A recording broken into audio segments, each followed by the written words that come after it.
Salam sejahtera bagi kita semua. Salam, selamat malam, Bapak-bapak, Ibu-ibu sekalian yang sudah hadir baik melalui aplikasi Zoom Meeting maupun yang menyaksikan diskusi talkshow ini melalui saluran YouTube channel TV Desa. Selamat datang, terima kasih sudah hadir di kegiatan talkshow Kades Iwan edisi ketiga. Kades Iwan artinya adalah kajian desa bersama Iwan.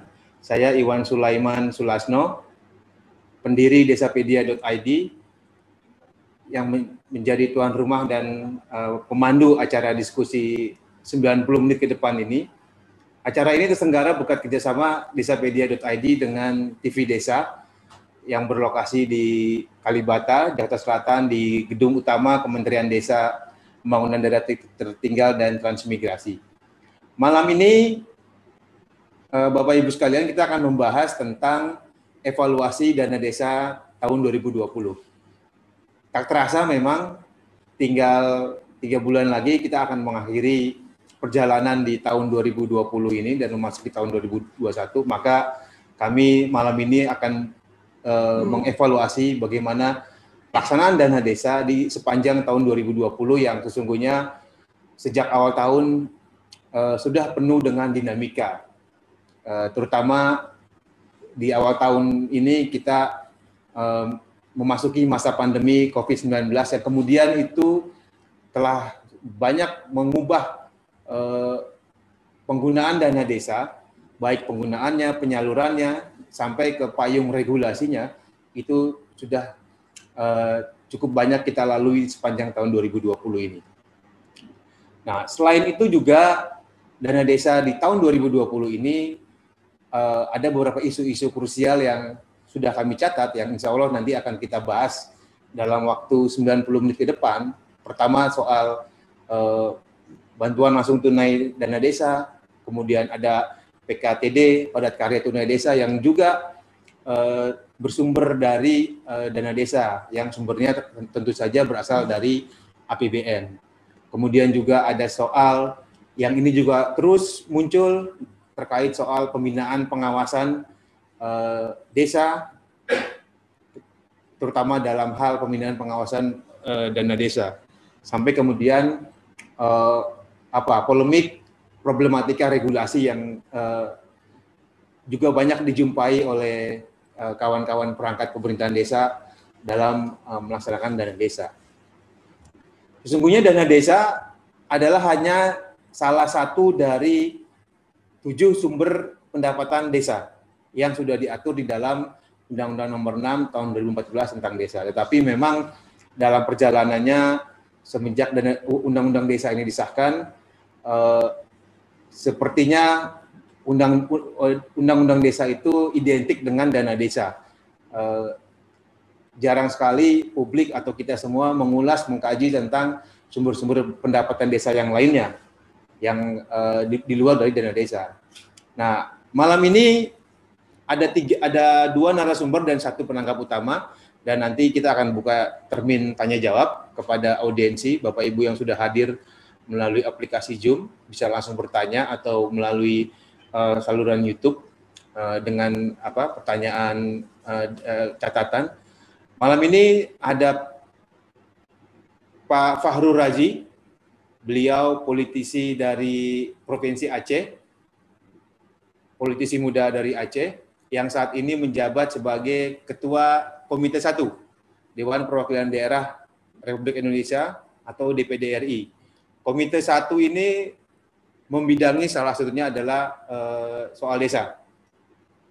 Narasumber kedua yang sudah hadir di studio, jauh-jauh datang dari Kabupaten Magetan, Jawa Timur, beliau adalah Pak Eko Murianto.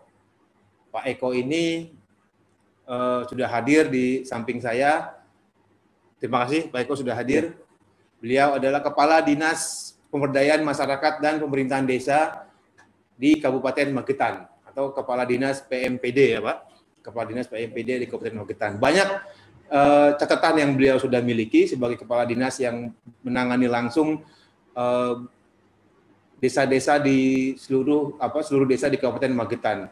Nanti beliau akan menjelaskan, tapi yang jelas cukup menarik memang apa yang dilakukan oleh Pak Kadis, Pak Kepala Dinas ini Magetan misalnya, beliau juga memanfaatkan saluran YouTube channelnya untuk berinteraksi dengan seluruh kepala desa di Magetan di tengah masa pandemi seperti sekarang ini.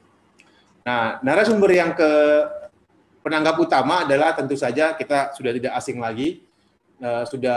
Ini kali kedua beliau hadir di acara Talkshow Kadesiwan, itu Pak Ahmad Mukoam yang pernah menjadi Ketua Pansus Undang-Undang Desa di DPR RI, dan terakhir beliau menjabat di periode lalu, periode 2014-2019, menjabat anggota DPD RI dan Wakil Ketua DPD RI. Beliau ketika itu berasal dari Dapil Provinsi Jawa Tengah. Nah, sambil menunggu rekan-rekan lain yang insya Allah akan bergabung melalui aplikasi Zoom Meeting maupun saluran YouTube kami, Pak Farul Rozi juga sudah hadir di aplikasi Zoom Meeting. Tinggal sambil jalan nanti kita menunggu Pak Mukoam, Pak Eko, Kepala Dinas PMPD sudah hadir di studio, bahkan kita akan memulai dengan Pak Farul Rozi. Selamat malam Pak Ketua.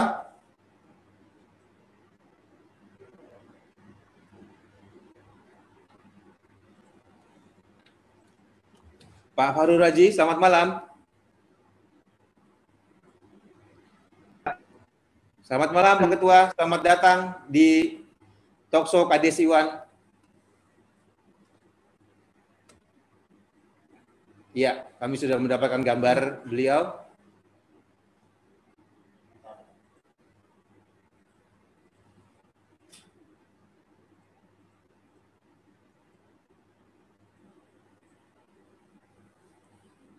Atau selamat malam Pak Ketua. Pak Farul Rozi. Ya, sudah kedengaran suara. Ya Pak, terima kasih sudah hadir di acara Talkshow Kadesiwan edisi ketiga. Siap. Pak Farul Rozi bisa memulai? Halo. Pak Farul Rozi bisa memulai paparan? Ya, silakan dimulai saja. Oke, Pak Kadis dulu ya. Ya. Oh, boleh. Oke, kalau gitu Pak. Saja. Baik Pak Eko ya, Kepala Dinas PMPD Kabupaten Magetan akan memulai lebih awal, Pak Ketua. Ya. Oke. Baik, hadirin sekalian, kalau gitu kita mulai diskusi kita kali ini. Kita punya waktu kurang lebih 90 menit ke depan. Nanti akan diawali Pak Eko, Kepala Dinas PMPD Kabupaten Magetan, baru kemudian Pak Farul Rozi, dan nanti sesi ini kemudian sebelum dibuka tanya jawab akan ada penanggap utama dari Pak Ahmad Mukoam. Silakan Pak Eko. Pak Eko ada slide paparan? Enggak, langsung aja. Oh langsung, baik. Bismillahirrahmanirrahim. Assalamualaikum warahmatullahi wabarakatuh. Selamat malam dan salam sejahtera untuk semuanya. Mohon izin Pak Ketua, saya izin mendahului karena tadi diberikan kesempatan oleh Pak Farul untuk menyampaikan dahulu. Saya mohon maaf. Terima kasih atas kesempatannya yang diberikan kepada kami untuk menyampaikan beberapa hal. Bapak Ibu sekalian yang saya hormati, memang di tengah situasi pandemi ini merubah banyak hal, khususnya dalam penyelenggaraan pemerintahan desa. Saya akan cerita sedikit tentang Kabupaten Magetan. Kabupaten Magetan ini adalah kabupaten di Provinsi Jawa Timur.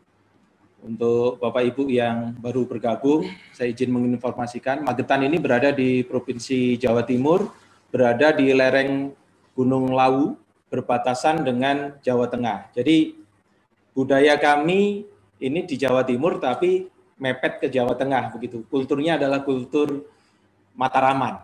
Kultur Mataraman karena pengaruhnya banyak dari Mataram. Ini dari sisi budayanya. Kami berada di ujung paling barat Provinsi Jawa Timur. Bapak dan Ibu yang saya hormati, Mas Iwan, jadi ada beberapa hal yang kami lakukan di Jawa Timur, khususnya di Kabupaten Magetan. Yang pertama, sinergitas penyelenggaraan pemerintahan desa antara pemerintah daerah dengan provinsi itu menjadi sesuatu yang penting saat ini. Karena di tengah situasi pandemi ini, izin menginformasikan Magetan ini termasuk dalam kabupaten yang pertama mungkin di dalam skup nasional begitu, di awal-awal tahun kami sudah terkena COVID-19. Sehingga itu mewarnai kebijakan pemerintah daerah. Pak Bupati, kami sudah dalam beberapa kesempatan sudah selalu bersinergi dengan seluruh stakeholder yang ada di kabupaten kami. Kemudian pemerintah pusat mengeluarkan beberapa regulasi ya, Kemendagri mengeluarkan, Kementerian Keuangan mengeluarkan, Kementerian Desa mengeluarkan, bahkan ada surat dari Kementerian Pariwisata juga, karena memang semuanya ini bergerak bagaimana upayanya agar krisis kesehatan ini tidak berdampak terlalu dalam terhadap krisis ekonomi. Yang itu yang dikhawatirkan semua orang. Semuanya penting pakai skala prioritas. Kemudian dalam perkembangannya kami informasikan Bapak dan Ibu bahwa Kabupaten Magetan ini baru saja menggelar Pilkades serentak. Di akhir 2019 kami melantik 184 kepala desa. Dari 184 kepala desa ini 70% adalah baru. Artinya 70% ini pejabat baru semua. Nah, ini Mas Iwan, kami sudah memprogramkan awalnya itu bagaimana setelah teman-teman saya dilantik, ini kemudian kita melakukan pembinaan dan pembekalan. Karena kepala desa ini begitu dilantik, apalagi ini baru, kami ada 207 desa. Dari 207 itu 70% baru, bisa dibayangkan kan? Karena kepala desa ini kan dari berbagai macam latar belakang dan disiplin ilmu, kemudian berdasarkan hasil pilihan, beliau masuk dalam penyelenggaraan pemerintahan desa dan memimpin penyelenggaraan pemerintahan desa. Ini tentunya menjadi satu PR tersendiri bagi kami di PMD untuk bagaimana memberikan pembekalan. Kita sudah merencanakan pembekalan, tiba-tiba di Februari ada COVID, sehingga itu mengubah arah kebijakan. Semuanya bergeser untuk penanganan COVID-19 yang waktu itu luar biasa sekali awal-awalnya itu. Jadi kita ada gerakan masif, penyemprotan, kemudian sosialisasi, masker, cuci tangan, itu semua kami lakukan. Dan itu di awal-awal tahun dengan kebetulan pemerintah pusat juga sejalan memberikan regulasi-regulasi yang walaupun datangnya bersamaan, tetapi ini dinamika penyelenggaraan pemerintahan itu adalah seni. Nah, dari situlah anggaran-anggaran yang ada di kami karena ada perintah untuk refocusing, kita geser sebagian. 50% malah dari anggaran itu. Dari 50% ini, akhirnya pembekalan ini yang seharusnya kita rencanakan untuk kepala desa baru, kita geser. Inilah yang menginisiasi kepada saya untuk bagaimana mencari solusi.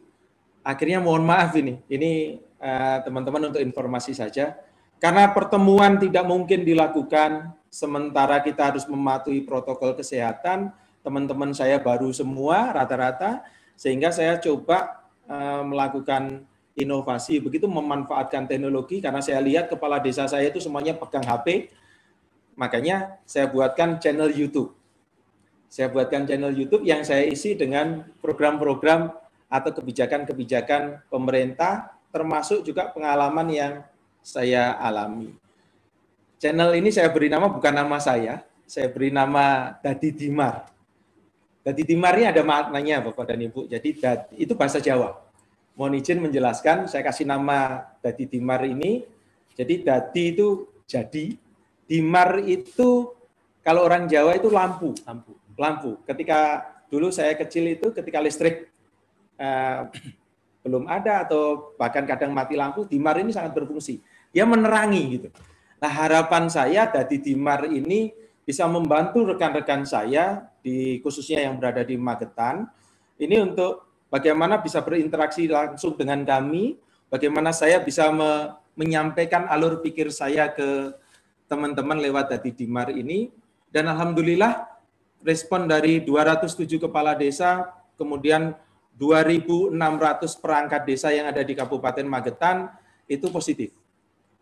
Dan itu membuat semangat kami, makanya Mas Iwan sampai ngundang saya ke sini salah satunya kok aneh gitu ya. Ono kepala dinas nggak channel kan begitu. Ini bukan perkara YouTuber bukan, tapi bagaimana saya menyambung aspirasi aturan ini ke teman-teman saya. Itu secara garis besar. Jadi Bapak dan Ibu, mohon maaf ini bukan promosi, ini hanya salah satu langkah inovasi kami untuk bagaimana teman-teman saya ini di tengah situasi pandemi ini masih bisa berkomunikasi dengan kami.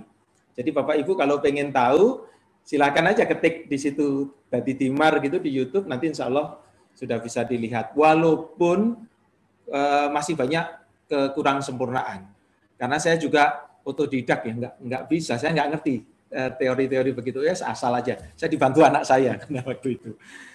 Yang penting alurnya tersampaikan.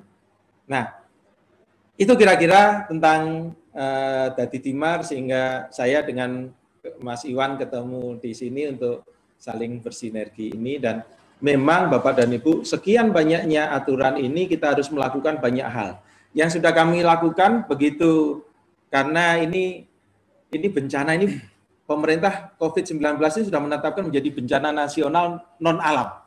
Artinya ada perubahan mendasar yang harus kita lakukan, yang sudah kami lakukan review RPJMDes. Karena kepala desanya baru membuat di Maret selesai harus dirubah karena kan nggak nyangka ada COVID ini.